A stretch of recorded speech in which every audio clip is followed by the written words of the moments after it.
10 करोड़ रुपए तक का लोन। उसके बाद अगला प्रोसीजर क्या होता है? और इसके अंदर आपकी कोई सिक्योरिटी भी नहीं है, कोलेटरल नहीं है, कोई गारंटी नहीं है। जी, वो कौन सी गलतियां हैं जिस स्थिति में लोन हमारा कैंसिल हो सकता है? 1 करोड़ से 10 करोड़ तक 0.75 से लेकर 1.35% तक का उसके ऊपर ये फीस है। हाँ, अगर किसी का बिजनेस डूब गया और वो लोन चुकाने की स्थिति में नहीं है तो उसका क्या कदम होगा?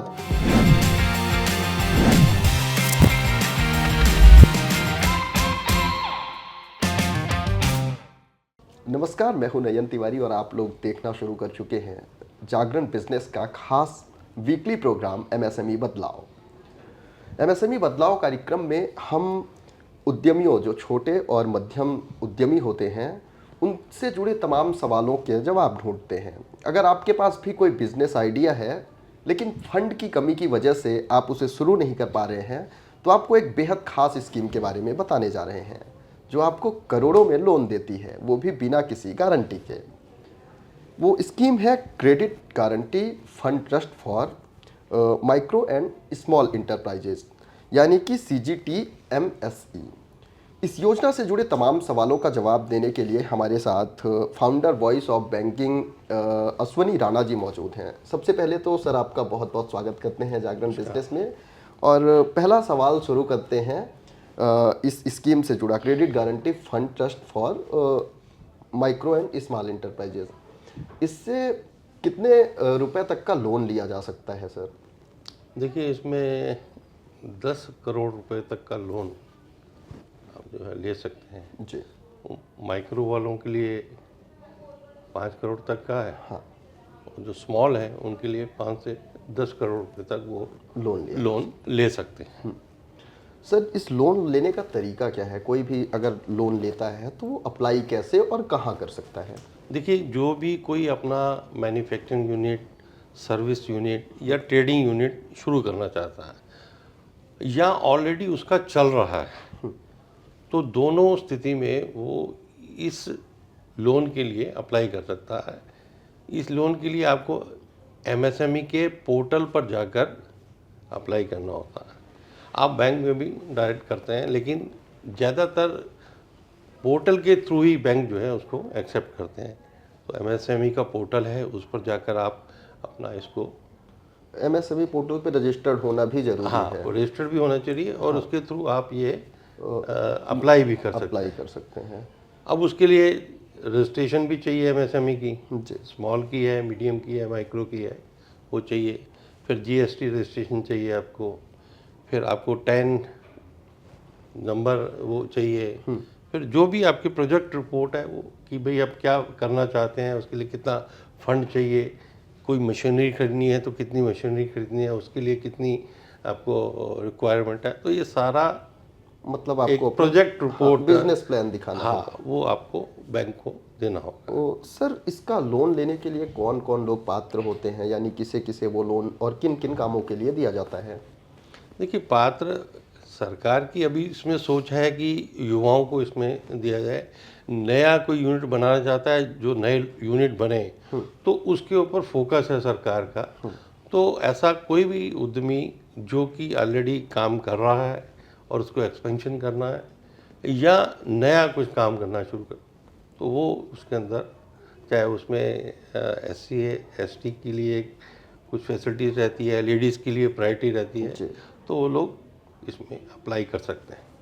अश्विनी सर, हम जानना चाहेंगे, अगर कोई आम आदमी गांव में या किसी छोटे शहर में व्यवसाय शुरू करना चाहता है, उसे कई बार जानकारी नहीं होती कि आखिर ये लोन हमें मिलेगा कहाँ से, तो उसको अप्लाई कहाँ पे किया जाता है? मतलब ऑनलाइन, ऑफलाइन, बैंक में, या किस जगह पे ऐसा कर? देखिए, बैंक यही कहते हैं, प्रेफर करते हैं कि आप पोर्टल पर करिए। तो पोर्टल पर आप बैंक प्रेफर कर सकते हैं, तो वो बैंक के पास चला जाता है, फिर आप बैंक को जाके अप्रोच कर सकते हैं। आप डायरेक्ट भी बैंक को जो है उसके लिए अप्रोच कर सकते हैं और अपना प्रोजेक्ट जो भी है उसके लिए आप उनसे बात कर सकते हैं। जी। सर, एक बार मैं उद्यमी के तौर पे अप्लाई कर दिया लोन को बैंक पे या पोर्टल पे, उसके बाद अगला प्रोसीजर क्या होता है? बैंक मुझे कितने दिन में पैसा देता है, कैसे देता है, एक साथ सारा पैसा मिलेगा या क्या तरीका है? देखिए क्या है कि बैंक जब आपका प्रोजेक्ट रिपोर्ट या जो प्रपोजल है उसके पास जाता है तो वो सारा उसको स्टडी करता है, आपसे बात करता है। अगर आपने कोई यूनिट लगाना है तो कहाँ लगा रहे हैं उसका भी वो फिजिकल वेरिफिकेशन होती है कि भाई आपके पास जगह है। फिर आप क्या खरीदना चाहते हैं वो सारी बात करके, अगर आपने कुछ मशीनरी खरीदनी है तो मशीनरी की कहाँ से आएगी, वो सारी डिस्कशन आपसे होने के बाद वो जो है वो पैसा जो है वो दिया जाता है। अब मशीनरी खरीदनी है तो उसी को जो है बैंक डायरेक्ट पेमेंट कर देता है। अब ये CGT MSME जो है ये एक स्कीम है, जी। इसके अंडर जो है वो माइक्रो वालों को और स्मॉल वालों को जो है लोन दिया जा रहा है। जी सर, तो सबसे बड़ी कन्फ्यूजन ही यही है कि मतलब ये स्कीम है, इस पे किसका किस हस्तक्षेप है, कैसे किस स्टेज से होके जाता है? एक्चुअली क्या है कि ये जो स्कीम है ये एक गारंटी है, लोन एक गारंटी कॉरपोरेशन की, कि अगर आपने लोन लिया, आपने अपना काम शुरू किया और किसी कारण से आपका वो व्यवसाय नहीं चला या चल रहा था बंद हो गया, कोई पॉलिसी के कारण कोई इस प्रकार का कुछ हुआ, जी। तो वो लोन जब आपका NPA हो जाता है, बैड हो जाता है, तो बैंक को इस गारंटी कॉरपोरेशन से 75% से लेकर 85% पैसा जो है वो मिल जाता है। यानी वो लोन आपका डूब गया बैंक का, लेकिन आप नहीं दे पा रहे हैं और इसके अंदर आपकी कोई सिक्योरिटी भी नहीं है, कोलेटरल नहीं है, कोई गारंटी नहीं है। जी। यानी सिर्फ हाइपोथिकेशन है कि जो आपने मशीनरी खरीदी हुई है उसके ऊपर बैंक का राइट है।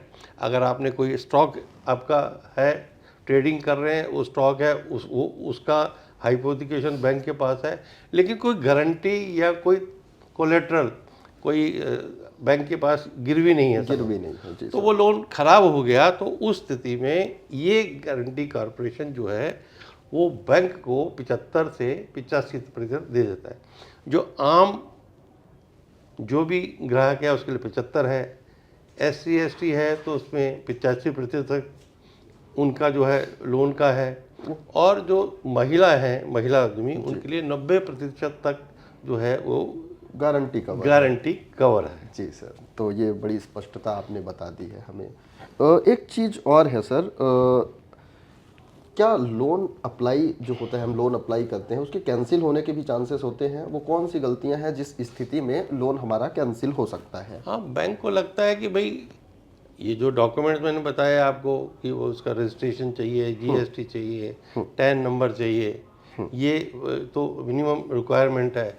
फिर आप जहाँ करना चाह रहे हैं या जो आप इंडस्ट्री लगाना चाह रहे हैं, तो बैंक को भी अगर कहीं लगता है कि ये वाइबल नहीं है तो वो कैंसिल कर सकता है, लेकिन जनरली करता नहीं है, क्योंकि सरकार की भी सोच है कि मैक्सिमम उद्यमियों को जो है और मौका दिया जाए ताकि वो अपना उद्यम लगाने के साथ साथ रोजगार भी सृजन कर सके। जी। अच्छा, अभी आपने कोलेट्रल फ्री की बात की, आसान शब्दों में कहें तो आपको लोन लेने के लिए किसी तरह का कुछ गिरवी नहीं रखना होगा, यानी गारंटी फ्री लोन है जी। लेकिन इसके बाद भी गारंटी चार्जेस पे करने होते हैं कई बार।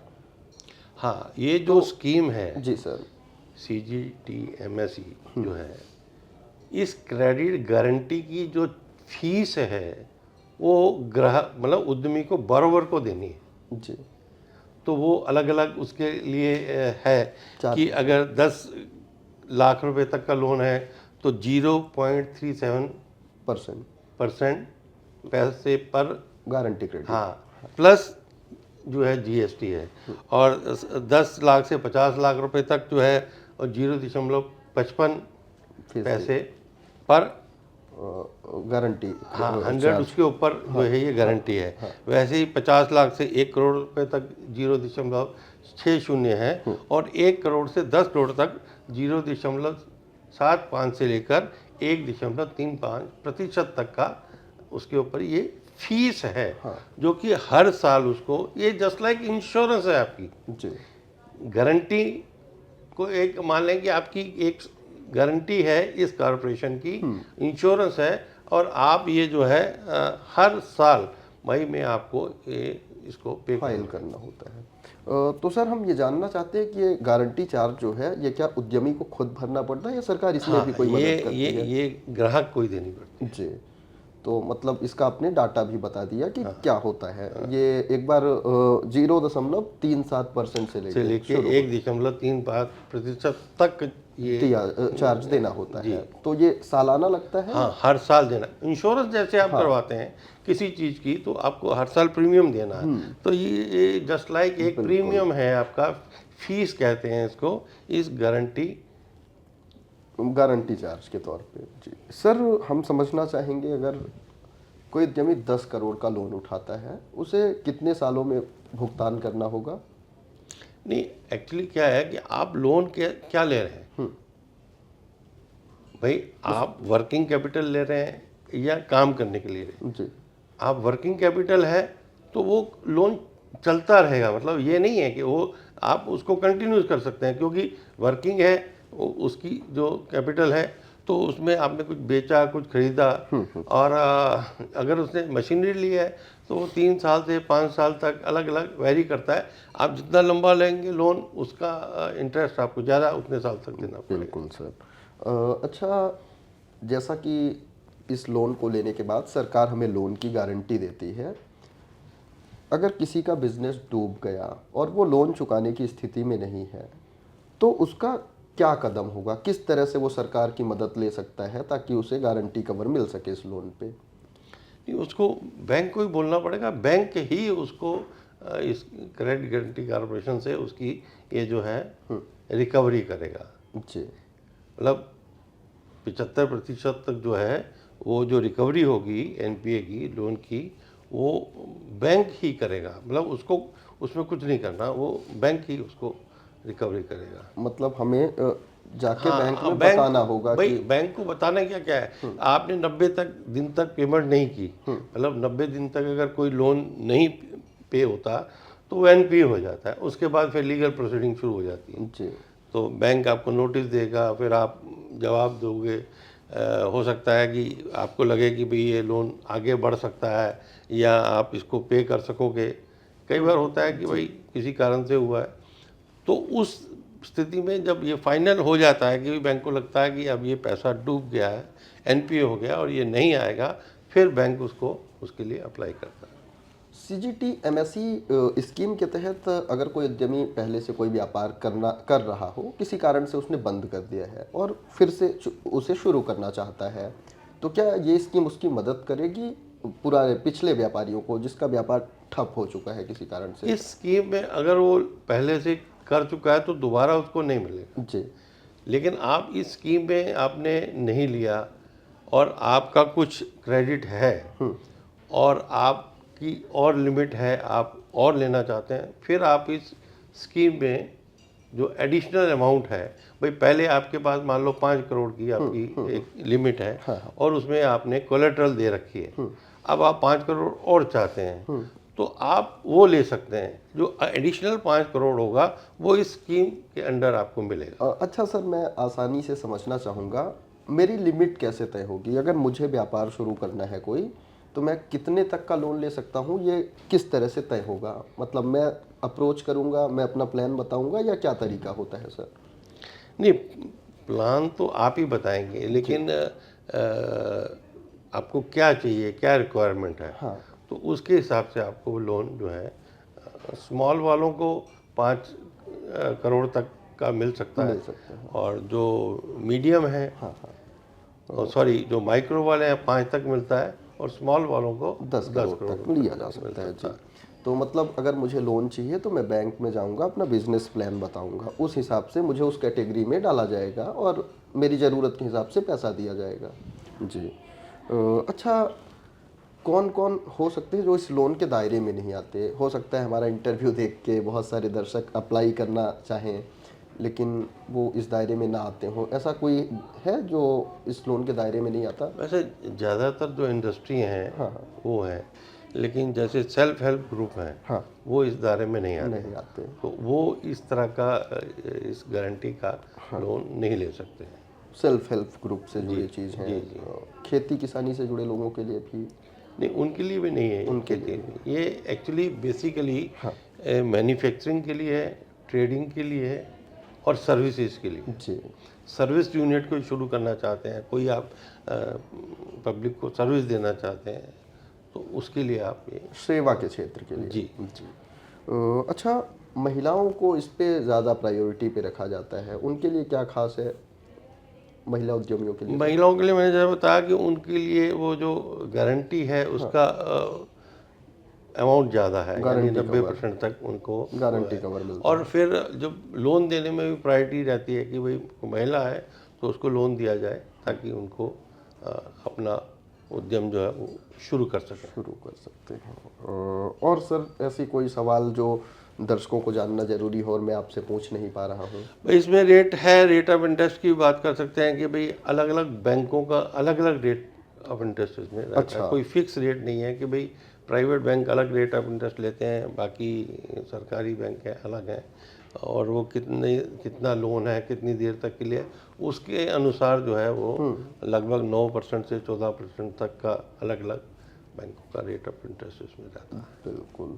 और तो अगर आप किसी तरह की कंफ्यूजन में हैं कि ये लोन अप्लाई कहाँ करना है तो आप अपने नज़दीकी बैंक में अप्लाई कर सकते हैं।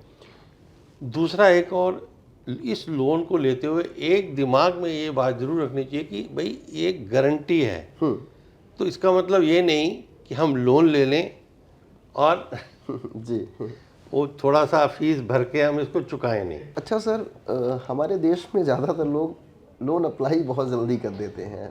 जैसे इस स्कीम के बारे में भी सुना कि सरकार गारंटी देती है, तो लोन अप्लाई करना कितना सही है? किसी भी इस तरह की स्कीम में हर किसी को कैसे उतर जाना सही है या नहीं? कुछ दायरे भी होते हैं, आप मतलब सलाह किन लोगों को नहीं देंगे कि लोन नहीं लेना चाहिए ऐसा?